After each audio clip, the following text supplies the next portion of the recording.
తన ఇంటిపై జరిగిన దాడికి నిరసనగా చేపట్టున్న వినతి పాదయాత్ర తేదీలను ప్రకటించారు వైసీపీ నేత అంబటి రాంబాబు. ఈ నెల 29న కాకుండా జూలై 31, ఆగస్టు 1న పాదయాత్ర నిర్వహించనున్నట్లు తెలిపారు. తన ఇంటిపై దాడి చేసిన వారిని అరెస్ట్ చేయాలని డిమాండ్ చేస్తూ తన నివాసం నుంచి డీజీపీ కార్యాలయం వరకు వినతి పాదయాత్ర చేపట్టనున్నట్లు అంబటి రాంబాబు వెల్లడించారు. ప్రజాస్వామ్యాన్ని నమ్మే ప్రతి ఒక్కరూ ఈ కార్యక్రమానికి మద్దతు ఇవ్వాలని కోరారు.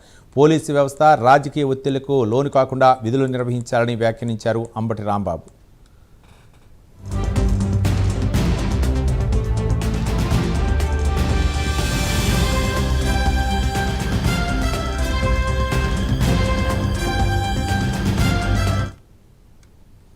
అంబటి రాంబాబు చేపట్టే పాదయాత్రకు వైసీపీ పూర్తి మద్దతు ఉంటుందని ఎమ్మెల్సీ అప్పిరెడ్డి తెలిపారు.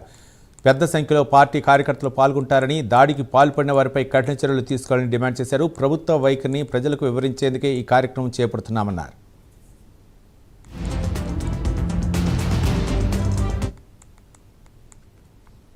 అనూహ్యమైన, ఆశ్చర్యకరమైన,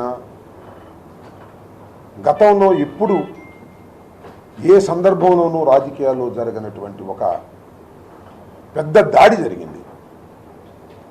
అది 7 గంటల 20 నిమిషాల సేపు కొనసాగింది. పోలీసులు ఉన్నారు, మీడియా పర్సన్స్ అందరూ ఉన్నారు. ఇవాళ కూడా మీడియాలో ఎవరు దాడి చేశారో, ఎవరు కారులు పగలగొట్టారో, ఎవరు విధ్వంసం చేశారో స్పష్టంగా కనపడుతోంది. రాష్ట్రంలో కాదు, దేశంలో ఎక్కడా కూడా జరుగుతుంది. 7 గంటల పైచులకు ఇంటి మీద దాడి జరిగినటువంటి పరిస్థితులు, దాడిని మొత్తం కూడా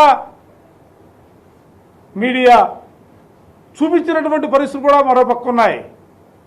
ఇటువంటి పరిస్థితుల్లో ఇందాక వేణుగోపాల్ రెడ్డి గారు చెప్పినట్లుగా సుమోటోగా కేసు తీసుకోవాలా, అది లేదు. రాంబాబు గారు కేసు పెట్టి పదే పోలీస్ స్టేషన్ల చుట్టూ, పోలీసు అధికారుల చుట్టూ తిరిగినప్పటికీ ఎటువంటి ప్రయోజనం లేనటువంటి పరిస్థితులు.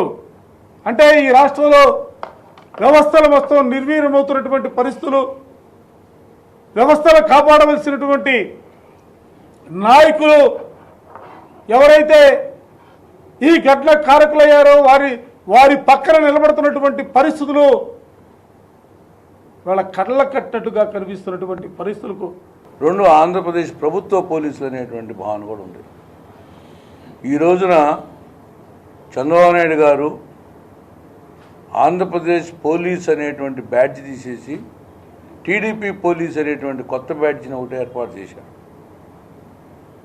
ఎంత పప్పెట్స్ అంటే చెస్లో కనుక ఉన్నటువంటి పావులు మనం ఎట్ట కదుపుతామో అట్లా కదిపేటువంటి పోలీసులు ఉన్నారు తప్పితే స్వతంత్రంగా ఒక బలవంతుడి నుంచి ఒక బలహీనుడు రక్షించడానికి, ప్రభుత్వాన్ని నుంచి విపక్షాలను రక్షించేటువంటి పోలీసు అయితే ఈ ఆంధ్రప్రదేశ్లో లేదు.